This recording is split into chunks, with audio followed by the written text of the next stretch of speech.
Hello and welcome, guys. We are back with video number 5 in the Massive Penny Hunt series, and this will be the last one. We're doing another 10 grabs this video. That will make a total of 50 grabs in this series. And on all 4 of the other videos, we have pulled out a wheat scent with some level of luster. And I am hoping that we can do that again this time. I will see you on the first grab, which will hopefully have the first find. So grab number 1 did indeed have our first and second and third find, which are our first 3 finds in this box, starting off with a dime, a clad Roosevelt dime from the year 1969, minted in Denver. Our second find is a beautiful, likely like MS63, if not higher, maybe 65. This is a 1972 Philadelphia minted Lincoln Memorial scent, and that may be an upgrader in the album. And then for the third and final find, we have a wheat penny, 1957 Denver. Nothing too special, but a third find on the board. And I'll loop you in on the next find. Grab number 2, and this is a variety we have not found yet in this episode, meaning that we are getting closer, if not likely, filling the board. But this is a foreign Canadian penny from the year 1968. That is 4 years off of the young head variety.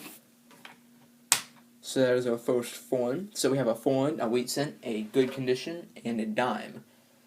So, Indian head, maybe, hopefully. Grab number 3 with 1 find, and it is our second wheat scent of this hunt. So I did already look at the date. It was facing me when I saw it. It is a 1946 Philadelphia, but this one is oddly in really good shape for a 46. Again, no luster, but that does not mean it is in bad shape. Full wheat tips. And just a nice coin overall.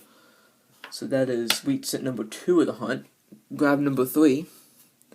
Let's keep going. Grab number 4. And we've done it again. We have a wheat scent with luster. This is probably the least significant example of luster on a wheat penny that I've found so far. And the back is pretty messed up in some places. But it's still, as you can see by the date, and around Lincoln's face, by the front of it, and up and in copy trust a little bit, mainly the word trust in between the letters, you can see that redness on that. It does have luster, not a lot, but it still has it. And then we have another wheat scent. This one without luster, 1952, minted in Denver. Average condition for a wheat scent. So we have 4 wheat scents so far, and we're on grab number 4. So I'd like to try to get 10 wheat scents in this hunt, but I do not know if we can do that. I'll loop you in on the next find. So grab 5 was a bust, but grab 6 will provide us with 3 finds, one of which is spectacular. So I'll start off with likely the worst one, which is a wheat scent. Now you could just barely tell that's a wheat scent on the back, but it is super damaged.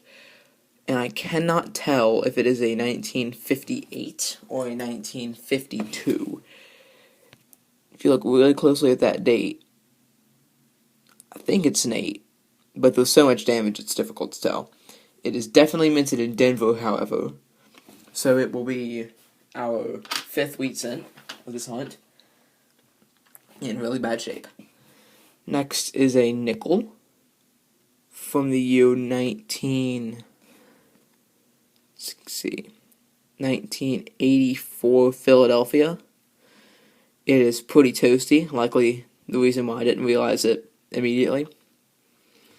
But it is our first nickel. And then the really good find is a wheat penny. It is toasty. It is worn. And it looks like it was dug up metal detecting, just based on the way it looks. but it is a 1939 wheat cent. That is an earlier wheat cent, and it will be our 6th. So far we're on track for 10 for 10, since we're on 6 for 6 right now. But we will see. Grab number 7 will pull out the 7th wheat cent of the hunt. Still on track for 10 for 10. This one is a 1955 Denver in fairly worn shape. One of the more common ones of the 50s. But it is a wheat cent nonetheless. 7 for 7. We're going for 10 for 10. Unfortunately, grab number 8 did not wield any wheat cents, but that does not mean that we will not have 10 for 10, because we do have the possibility of finding 2 wheat cents in another grab. Now, we do have some very, very interesting things, and I'm not even going to put this one on the for you to see yet, but we were close to a wheat cent. This is a 1959 Denver, the first 59 of this hunt, Denver being the more common of the two. So, we'll put that up on the board. And then this one. So this is going to take a while to explain. But I have heard before of pennies that are zinc inside, copper outside. So 95% zinc, 5% copper pennies minted post-1982 and part of 1982. That sometimes there was a mint error where So grab number 8 is either really good or average. We didn't have any wheat cents, but that does not mean we have broken our streak. We can still get 10 for 10 if we find 2 in another grab. But we were close to finding a wheat cent with 1 out of our 2 finds for this one. 1959, minted in Denver. Denver is the more common of the two. First year minted Lincoln Memorial Cent. So that will go on our board. And then we have something very odd. Now this is going to take a while to explain. But I have heard before of some very rare errors that were made 1982 and up with the zinc cents, where sometimes the copper coating, or the copper, whatever you want to call it, outside, whatever, was never applied. And the coin is just 100% zinc, or, 99.9 if you want to be like that. But I do believe I found one of those. This is a 1997, I believe, penny that never had the copper coating applied. Now, it is in pretty bad shape, but I've heard of these going for a lot. There's a huge gash right across the face.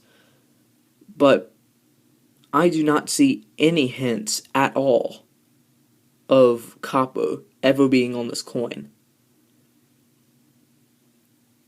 Now, I do not have comments activated, so you will not be able to tell me if that's what it is or not, but I really hope it is. On to the next grab. Alright guys, welcome to the wrap-up. Grabs number 9 and 10 had nothing, so here we are. We have, for wheat pennies, 1939, 1946, 1952 Denver, 1955 Denver, 1957 Denver, a really trashy 1958 Denver, and a really beautiful 1958 Philadelphia. Moving on to others, we have the beautiful 1972, a Canadian penny from the year 1968,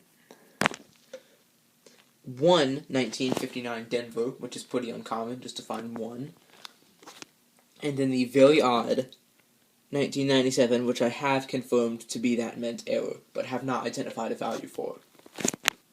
Alright guys, as a special little surprise for the end of this video, I promised you that I would do some research on this odd coin that I found in episode 4, and I did that research.